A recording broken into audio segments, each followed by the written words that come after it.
নমস্কার বন্ধুরা, মিলি বর্মন কিচেনে আপনার সবাইকে স্বাগত জানাচ্ছি। আজ আমি নিয়ে এসেছি আপনাদের জন্য ফলি মাছের রেসিপি একটা। তো ফলি মাছগুলো প্রথমে ভেজে রেখেছি আমি। তো এই মাছের ভাজার তেলের মধ্যেই আমি রান্না করব বাকি রান্নাটা।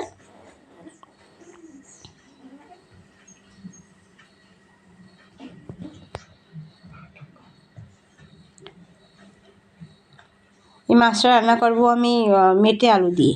তো প্রথমে আমি তেলের মধ্যে দিয়ে দিয়েছি পেঁয়াজ কুচি। তো ছোটো একটা পেঁয়াজ কুচি দিয়েছি তেলের মধ্যে। পেঁয়াজটা ভাজা হয়ে আসো।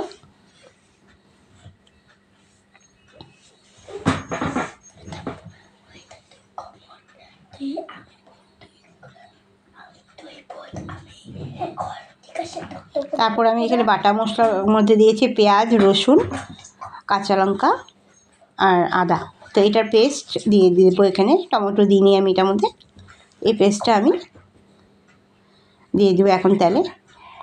এখানে একবারে আমি চিকেনের জন্য মশলা তৈরি করেছিলাম। তো চিকেনের মশলাটা আগে আলাদা করে রেখেছি, আর বাকি মশলাটা এটাতে দিয়ে দেবো এখন। পেঁয়াজ, রসুন, আদা আর কাঁচা লঙ্কা পেস্টটা তেলে দিয়ে দেবো এখন। দিয়ে ভালো মতো সাজিয়ে নেব।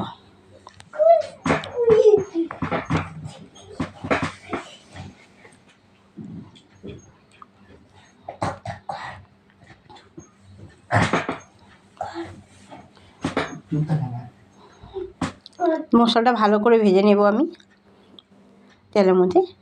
তারপর গুঁড়া মশলার মধ্যে দিয়ে দিচ্ছি হলুদ গুঁড়া 1.5 চামচ,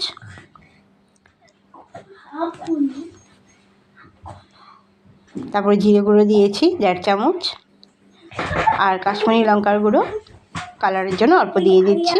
যেহেতু কাঁচা লঙ্কার পেস্ট করা আছে, তো সেই জন্য কালারের জন্য কাশ্মীরি রেড চিলি দিচ্ছি। কাশ্মীরি রেড চিলিটা মশলাটা ভালো করে সাঁতলিয়ে নেব এখন আমি।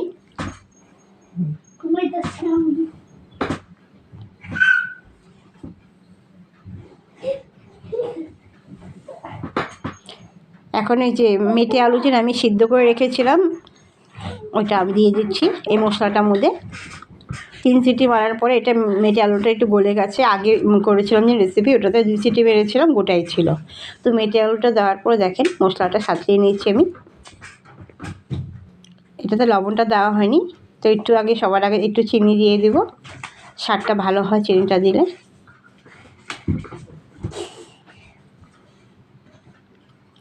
আর বন্ধুরা, আমি এই ভিডিওটা আগে করেছি, ভয়েস ওভারটা পরে দিচ্ছি। তো কিছু যদি মিস্টেক হয়ে যায় একটু মাফ করে দেবেন। তো সবার প্রথমে লবণ দিয়ে দিয়েছি,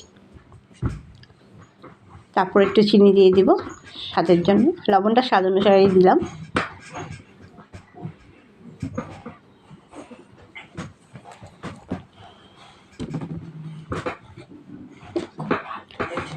মিক্স করে নেব। একটু চিনিও দিয়ে দিব এটার মধ্যে স্বাদের জন্য। আর আমি বাইরে কিছু ক্যাপসিকাম ছিল, এটাও দিয়ে দিয়েছি। আপনারা চাইলে এটা স্কিপ করতে পারেন, ক্যাপসিকামটা এটা দেওয়ার না হলে দিলেও হবে। তো আমার ছিল বলে আমি দিয়ে দিয়েছি। খালি মেটে আলু দিয়ে করব। আর যদি মেটে আলু বাড়িতে না থাকে, আপনি এমনি নর্মাল আলু দিয়ে বানিয়ে দেখবেন। ফলি মাছের ঝোল খুবই টেস্ট লাগে। কাটা বেশি হলেও মাছটা কিন্তু ঝোলটা খুবই টেস্ট হয়। বাচ্চাদের খেতে প্রবলেম, কিন্তু বড়রা খেতে পারে এটা। একটু চিনি দিয়ে দিলাম এখন।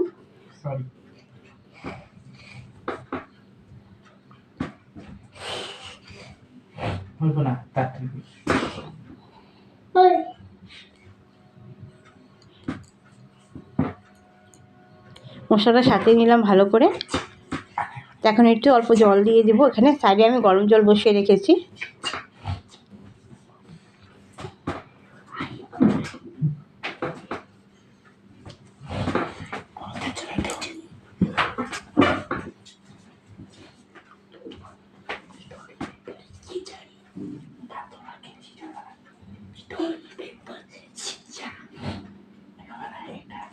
মশলাটা ভালো করে সাঁতলিয়ে নিই। তারপরে একটু গরম জল সাইডে দিয়ে দিলাম। মশলাটা ভালো করে তেলটা ভেসে আসবে। একটু জলের প্রয়োজন বলে গরম জল দিয়েছি। ঠান্ডা জল দেবেন না আপনারা। গরম জল দিয়ে মশলাটা সাঁতলিয়ে নিচ্ছি আমি। মশলা যত ভালো করে সাঁতরিয়ে নেবেন তাহলে এত টেস্টটা ভালো হয় তরকারিটা, সেই জন্য। এখানে মশলাটা তেল ভেসে আসলে তারপর আমি ফাইনাল জলটা দিয়ে দিব। গরম জলে দিব, আমি ইউজ করবো, আমি ঠান্ডা জল ইউজ করি না রান্নার তরকারিতে দেওয়ার জন্য। তো বাকি এই হালকা কুমকুম গরম জলটা দিয়ে দিচ্ছি। আপনাদের যেটুক দরকার ঝোল ওটুকে দেবেন, আমার একটু প্রয়োজন বলে আমি এটুকে ঝোল দিয়েছি। আপনারা এটা আন্দাজ মতন দিয়ে দেবেন, এটা আমার আন্দাজে হবে না, আপনাদের আন্দাজ মতন কতটুকু ঝোল লাগবে কী লাগবে এটা ঝোলটা দিতে পারেন আপনারা। এর চেয়ে কম যদি লাগে তা একটু কম দিতে পারেন। তো এটা ফুটে আসুক বন্ধুরা, তারপর আমি মাছটা দিয়ে দেবো এর মধ্যে।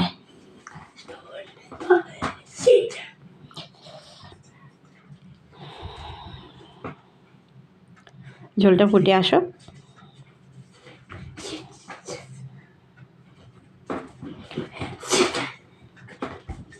দেখেন বন্ধুরা ঝোলটা অনেকটা ফুটে এসেছে। এখন মাছটা আমি দিয়ে দিচ্ছি, পলি মাছগুলো। পলি মাছটা একটু বড়ো সাইজের বলে পিসগুলো একটু বড় বড় আছে, এমনি দেখলে মনে হয় না যে এটা পলি মাছ।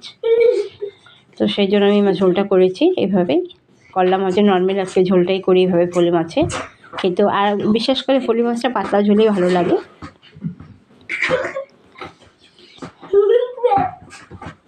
তো বন্ধুরা দেখেন ঝোলটা হয়ে এসেছে। এখন আমি খালি আলুগুলো সিদ্ধ হয়ে এসেছে, এমনি সিদ্ধ ছিল। তো এখন খালি আমি কী করে দেবো, এটার মধ্যে ধনেপাতা দিয়ে দেবো। ফ্রেশ ধনেপাতা আছে, এটা আমি কুচিটা ধনেপাতা কুচিটা দিয়ে দিচ্ছি এর মধ্যে।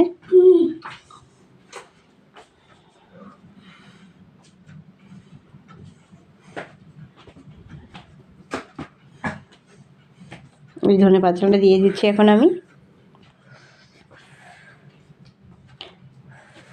এই রেসিপিটা অবশ্যই আপনারা বাড়িতে ট্রাই করে দেখবেন, খুবই ভালো লাগে। আর আমার রেসিপি অবশ্যই আপনারা দেখেন, ঠিকই আছে, ওয়াচ টাইমটাও ঠিক আছে, কিন্তু আপনারা লাইকটা খুব কমই করেন। আমার রেসিপি কি পছন্দ হয় না আপনাদের? আর যদি পছন্দ থেকে অবশ্যই লাইক একটা থাম্বনেলটা খালি ক্লিক করলে হয়ে যায়, এটা কোনো কষ্ট হয় না, এত প্রেশার দিয়েও টিপতে হয় না, একটা সাধারণ হালকাভাবে ক্লিক করলে লাইকটা হয়ে যায়। তো আপনাদের কাছে রিকোয়েস্ট থাকলো আপনারা রেসিপি যদি পছন্দ হয় অবশ্যই লাইক করে দেবেন। সাথে সাথে আমার চ্যানেলকে যারা সাবস্ক্রাইব করেন ওরা সাবস্ক্রাইব করে নেবেন, আর শেয়ার করবেন ফ্রেন্ড ফ্যামিলি সবার সাথে, যাতে ওরা আমার রেসিপি দেখে ইউটিউব সাবস্ক্রাইব করে। আর বন্ধুরা আমি নতুন একটি চ্যানেল খুলেছি, মিলি বর্মন লাইফস্টাইল, ওইটা আমরা সাবস্ক্রাইব করতে পারেন। যারা আমার এই কিচেনে সাবস্ক্রাইবার আছে তারা সেই ওখানে ছোটো ছোটো মিনি ব্লগও দিচ্ছি আর রিলসও দিচ্ছি, অবশ্যই দেখে ভালো লাগবে আপনাদের।